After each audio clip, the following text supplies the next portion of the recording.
I start to appreciate the way you taught us. Yeah, It's not about sitting how many hours, how many yeah, retreats you it's attend. nothing to do with all the fantastic meditation, the Yes, mind state. No, how calm, how still, how if you don't develop wisdom, no use. Well, it is not going to help you.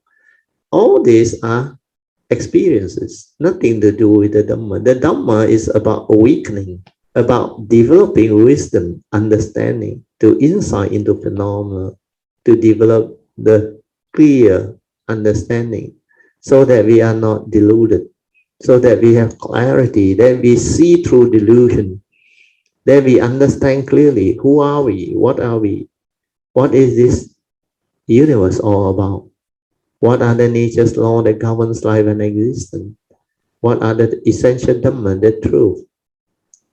Everything becomes very clear. If you do it, the thought based on the traditional one, it becomes knowledge, a lot of Dhamma knowledge. Uh, so that one, you can go and try it. I realize wasting time because if you continue to do that, means you don't develop the ability to silence your mind, to realize your true mind. And when your awareness is not there, not stable, you cannot understand Dhamma, the true Dhamma. You cannot, because you don't know what this thing is. This type of truth, they arise from the silent mind, from our true nature. That is the one that can awaken to it.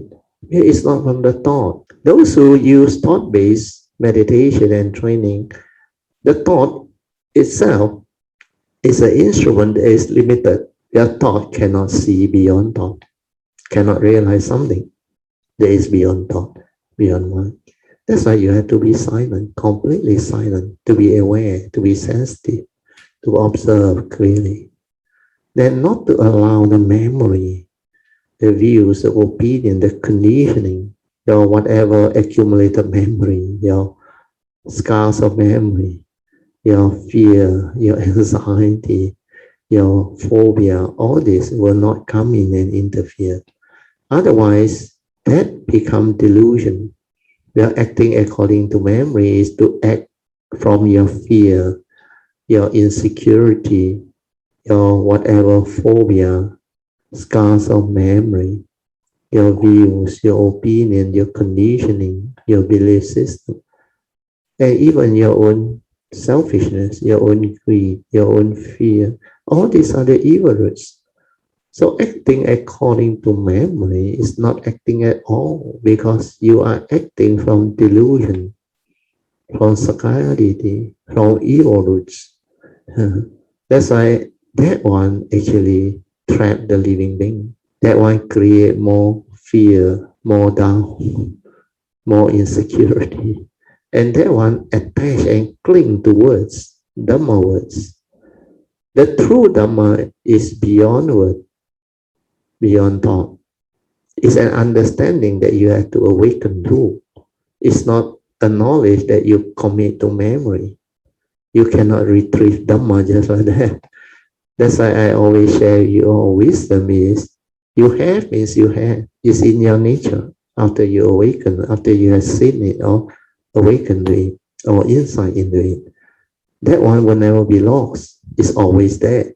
So no need to remember anything. Don't keep in the memory because this brain, the accumulated memory or what they call bundle of memory, views, opinion, and conditioning, upon dissolution of this physical body, it goes the way of nature. The brain, all the accumulated memory and experiences, they are taken away from you. So only the mundane mind that grabs and cling, hold on to that memory. But when that physical brain is gone, all your knowledge, everything also gone. That's why when you take birth again, you cannot remember anything, hardly anything, unless you really determine to hold it in your subconscious through your vow or through your determination to have that type of talent and understanding. And then you can carry on to the next life or whatever. Otherwise, Cannot. You will not be there. Most people, they follow this so-called vipassana and all those things, tradition or the Theravada, and even a lot of Mahayana teaching also is taught in a mainly thought-based manner. Seldom do you really find a group of cultivator or teacher who develop the cultivation through understanding what sati is, what that silent mind is, and leading you direct to the true mind, like Huining. Very rare. That's why before Huining, all this type of teaching was not there. It need Huining to actually come and prove it to people that without education, you can penetrate the Dhamma. The Dhamma is not 文字, it's not the word. It's the silent mind that can understand and awaken. That is the criteria. It's not the memory. It's not the knowledge. It's not the Dhamma book. Like the Zen analogy, the turtle with the bundle of Tipitaka behind, carrying it for thousands and thousands of years. And yet they say the turtle still don't know what Dhamma is. But the turtle laugh back. The turtle say, only foolish living being, our cultivator, think the true Dhamma is in the Tipitaka. He said the true Dhamma is not in the Tipitaka. The Tipitaka is like the finger pointing to the moon. You can realize or not? The finger pointing to the moon. The finger is like the Tipitaka pointing towards the truth, which is the moon that you want to realize, the Dhamma, the true Dhamma, the Buddha Dhamma.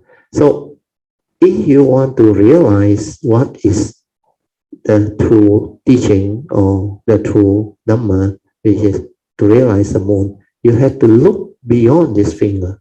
Do you understand? Looking beyond this finger is to look beyond the 文字, look beyond the Dhamma words, the Dhamma book. And you have to silence your mind to realize that. Because this teaching comes from the silent mind. From that nature, it awakens. So this is the part I want to share. So hopefully all this can help more and more people